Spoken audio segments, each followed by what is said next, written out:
Se o homem é formado pelas circunstâncias, será necessário formar as circunstâncias humanamente. Se o homem é social por natureza, desenvolverá sua verdadeira natureza no seio da sociedade e somente ali, razão pela qual devemos medir o poder de sua natureza, não através do poder do indivíduo concreto, mas sim através do poder da sociedade. Karl Marx e Friedrich Engels, página 150, livro A Sagrada Família. Toda emancipação é redução do mundo humano e suas relações ao próprio homem.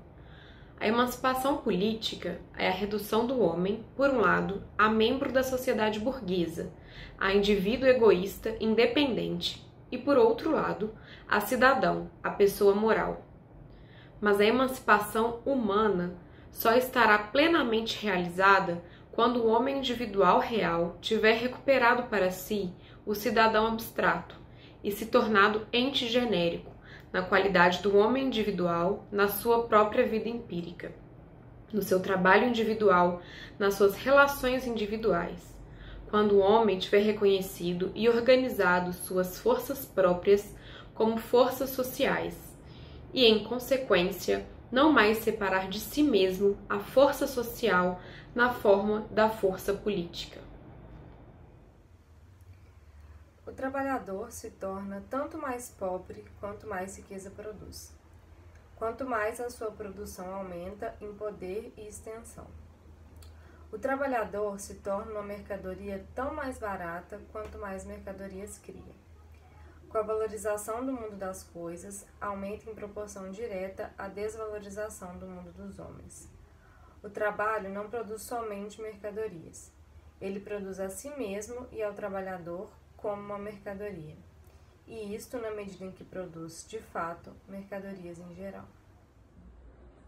O capital não tem, por isso, a mínima consideração pela saúde e condição de vida do trabalhador, a menos que seja forçado pela sociedade a ter essa consideração. As queixas sobre degradação física e mental, a morte prematura, a tortura do sobretrabalho, ele responde: deveria esse martírio nos martirizar? Ele que aumenta nosso gozo, o lucro. O Capital, livro 1. Daí este notável fenômeno na história da indústria moderna, a saber, de que a máquina joga por terra todas as barreiras morais e naturais da jornada de trabalho. Daí o paradoxo econômico de que o meio mais poderoso para encurtar a jornada de trabalho se converte no meio infalível de transportar todo o tempo de vida do trabalhador e de sua família em tempo de trabalho disponível para a valorização do capital. Mas, assim como a melhoria de vestuário, a alimentação, tratamento e um pecúlio maior não suprimem a relação de dependência e a exploração do escravo, tampouco suprimem as do assalariado. O aumento do preço do trabalho, que decorre da acumulação do capital, significa que, na realidade, o tamanho e o peso dos grilhões de ouro que o trabalhador forjou para si mesmo permitem torná-las menos constringentes.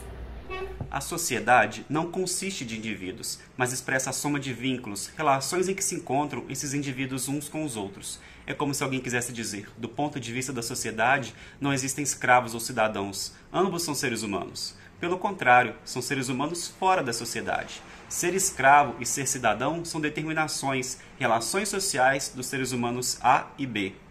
O ser humano A, enquanto tal, não é escravo na e pela sociedade.